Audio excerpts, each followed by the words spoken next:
Bonjour les amis turfistes et bienvenue sur la chaîne YouTube Nico Quintet Prono. On se retrouve de nouveau pour un quintet de trop. On continue dans le meeting d'hiver à Vincennes. Avec le sourire, on a réussi enfin à vaincre un petit peu le mauvais sort là qui nous poursuivait avec un écart important dans nos combinaisons, dans nos jeux combinés. Cette fois-ci dimanche, je n'ai pas oublié de vous mettre le gros outsider Disco Démolant à 55 contre 1 qui finit 4ème. Et encore, on aurait pu faire mieux avec Charlie Delaunay qui, sans sa faute à 150 mètres de l'arrivée, aurait pu être 3ème. Ça nous aurait fait un quintet encore plus rémunérateur. Donc, on a chassé la Scoumoun, on va dire, et maintenant, place à ce quintet plus mardi, où on retrouve un parcours de 2100 mètres grande piste pour des chevaux intergénération, attention, 5 et 6 ans cette fois-ci, qui n'ont pas gagné 185 000 euros. Alors, les quintets comme ça de jeunes chevaux intergénération, faut s'en méfier. On en avait déjà eu un sur entre 4 et 5 ans. Et finalement, c'était planté. On avait pris les plus jeunes et ils n'étaient pas suffisamment aguerris les 4 ans. Et c'était une arrivée de 5 ans. Là, c'est un petit peu différent dans le sens où les 5 ans sont déjà des chevaux qui sont plus mûrs, plus endurcis.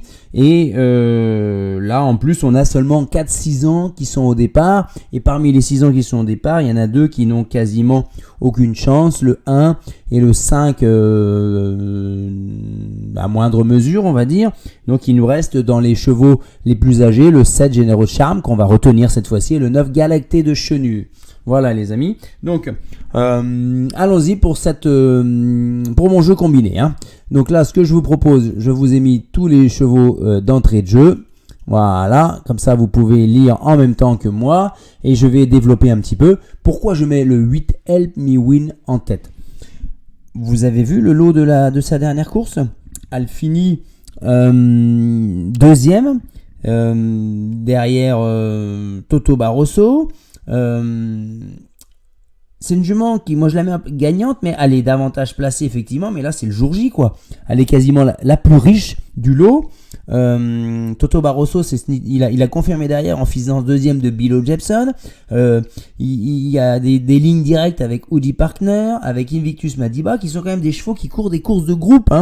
Donc là, franchement, c'est avec Pierre Viverva à la drive, déféré des intérieurs uniquement, mais c'est sa configuration idéale. Moi, je tente le coup. C'est pas le cheval de tout le monde pour être gagnant demain, mais elle s'en était sortie avec un numéro 7 la dernière fois. Là, elle a un numéro 8, mais c'est une jument. La dernière fois, elle s'est retrouvée en tête avec son numéro 7. Donc là, il n'y a pas de raison, vu la piètre qualité des chevaux de la première ligne à débouler derrière, c'est que elle va se retrouver très très bien placée au bout dans la descente. Donc on y va avec le 13 Half-7. Alors il y a trois basirs dans la course. Il a eu 9 mois d'arrêt après le meeting 21 d'hiver 2021-2022. Où il s'était classé entre autres derrière Hip Hop au Fort. Là, il y a eu 5 courses de rentrée ferrée carrément, donc il a fallu du temps. Et puis derrière, c'est 3e, 1er, 2e. Donc on continue. Certes, il y a 0 sur 2 sur 2100 grandes pistes, mais il y a 7 sur 8 déférés des 4 dans les 3 premiers, quoi. Donc on y va, même si Bazir dit qu'il préfère certainement Urella. C'est elle qui aurait la meilleure chance, mais avec le 13, je pense que c'est elle qui a la meilleure chance. Ensuite, on y va avec Hold Up du Dijon. Alors, elle est c'est un mâle, un ongre qui est quasi irréprochable. Il a eu 2 courses en début de carrière où il est passé un peu à côté en finissant en dehors des 5. Et il y a eu 5 disqualifications tout au long de sa carrière. Sinon, sur ses 35 courses, hormis ses 7 faux pas, c'est 28 fois sur 35 dans les 5 premiers. Mais c'est vrai qu'elle découvre à la fois l'autostart et les parcours en dessous de 2400 mètres. Mais Raffin, il est chaud comme la braise. Il pense que le parcours ne va pas être un problème. Donc, on y va, on la maintient très très haut dans notre pronostic. Ensuite, le 10 Urella, avec la drive de notre père d'As, Alexandre à Brivard. Il y a eu 3 belles fins de course dernièrement, après 4 courses ferrées de rentrée, une absence de 7 mois. Et le meeting d'hiver l'an dernier, c'était 6 sur 8. Donc c'est vraiment des juments qui sont préparés par JMB pour le meeting. Elle a retrouvé la bonne coordination, la bonne carburation. Elle devrait être à l'arrivée si elle se sort de son piège du numéro 10 derrière Galide Goutier qui n'a pas une vraie chance. Ensuite, Is Lovely au Fort semble nettement un petit peu supérieur à Urella. Mais je la mets juste derrière parce que je préfère un numéro 10 qu'un numéro 12 pour Urella. Et elle est à 8 sur 11 derrière l'autostart, dans les 3 premiers quand même, pour Is Lovely Offer. 4 sur 5 2100 grandes pistes, donc elle est sur son parcours, elle est capable de trotter quand même une 11-3, pardon.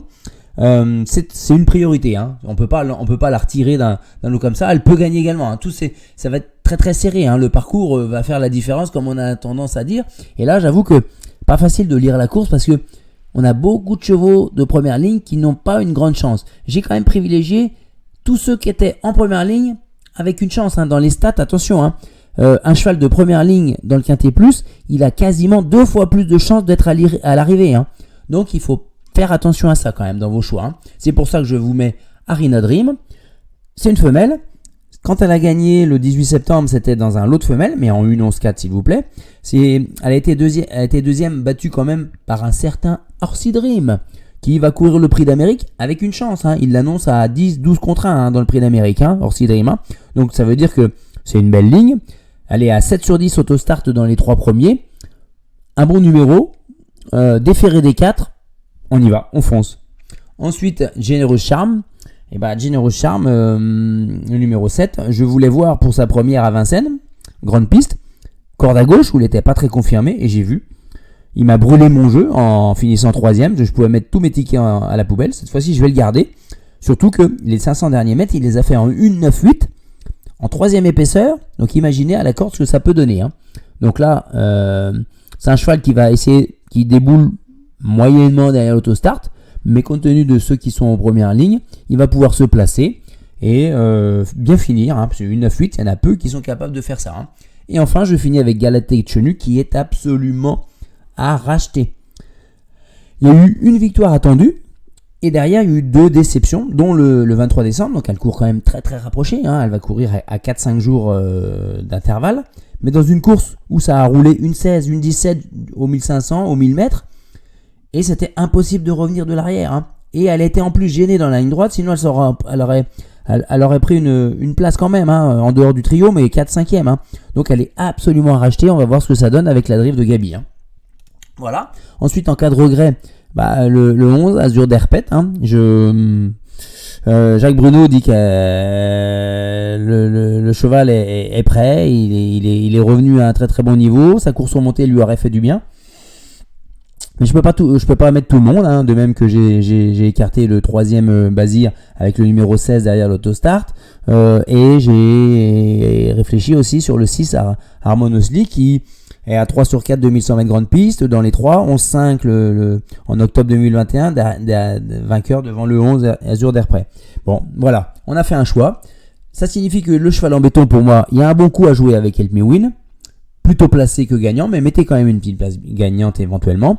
Mais c'est une bonne base de jeu par contre, attention. Moi je la vois, sauf problème derrière les Autostars, je la vois vraiment dans les 4. Une base de jeu en 2 sur 4 par exemple, et on l'associe avec Hold Up du Dijon. Même si Hold Up du Dijon, on a une interrogation. Raffin nous balaye cette interrogation-là. Elle a un bon numéro. Je suis pas sûr qu'elle déboule parfaitement derrière le Autostars et qu'elle profite de son numéro 2.